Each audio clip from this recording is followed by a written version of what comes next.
साल 2011 अप्रैल की एक रात लखनऊ से दिल्ली जा रही एक ट्रेन में बैठी थी एक 23 साल की लड़की अरुणिमा सिन्हा, एक जुनूनी वॉलीबॉल खिलाड़ी जिसने अपने दम पर नेशनल लेवल तक का सफर तय किया था।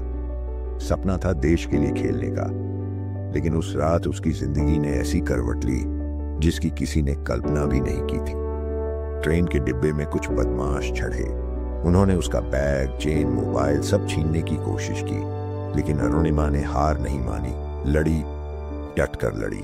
और तभी किसी ने उसे चलती ट्रेन से बाहर धक्का दे दिया। वो पटरी पर जा गिरी और उसी वक्त दूसरी ट्रेन सामने से आ गई। एक पल में उसका बायां पैर पूरी तरह से कुचल गया। जरा सोच भाई, एक जवान लड़की पूरी रात पटरी पर पड़ी रही, कोई मदद नहीं, सिर्फ दर्द और चारों तरफ अंधेरा। सुबह हुई तो किसी ने उसे देखा और अस्पताल पहुंचाया। हालत इतनी नाजुक थी कि डॉक्टरों को उसका पैर काटना पड़ा, वरना जान नहीं बचती। जब होश आया और अरुणिमा को बताया गया कि अब उसका एक पैर नहीं रहा, तो उसके चेहरे पर आंसू नहीं थे, वो मुस्कुरा रही थी। और उसी वक्त उसने एक फैसला किया, अब मैं एवरेस्ट चढ़ूंगी। उसके घर वाले, डॉक्टर, रिश्तेदार सबने कहा कि अभी तो चलना सीखना पड़ेगा, तुम एवरेस्ट की बात कर रही हो। लेकिन कुछ लोग होते हैं ना, जो हार मानने के लिए पैदा ही नहीं होते।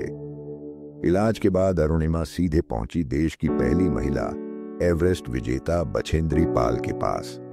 उन्होंने अरुणिमा को दिल से सपोर्ट किया और माउंटेनियरिंग की कड़ी ट्रेनिंग शुरू हुई।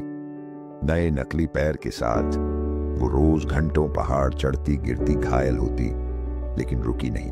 ठंड, बर्फ, ऊंचाई, थकावट, हर मुश्किल को हराकर उसने कई छोटी छोटी चोटियां फतह की।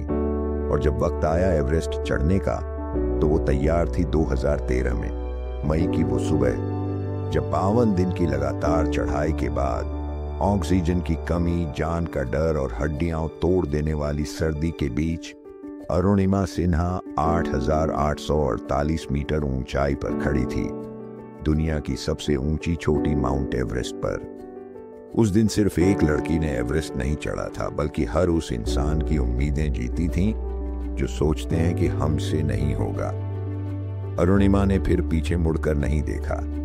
एवरेस्ट के बाद उन्होंने 6 और महाद्वीपों की सबसे ऊंची चोटियां भी फतह की और एक मिशन की शुरुआत की, गरीब और दिव्यांग बच्चों के लिए एक स्पोर्ट्स अकादमी, ताकि कोई बच्चा खुद को कमजोर ना समझे। उन्होंने एक किताब भी लिखी जिसका नाम था born again on the mountain. Arunima की कहानी हमें एक बात सिखाती है कि मुसीबतें कितनी भी बड़ी हों, अगर हौसला जिंदा हो तो रास्ते खुद बन जाते हैं। जिस लड़की ने चलना दोबारा सीखा, उसने दुनिया की सबसे ऊंची चोटी को अपने कदमों तले कर दिया।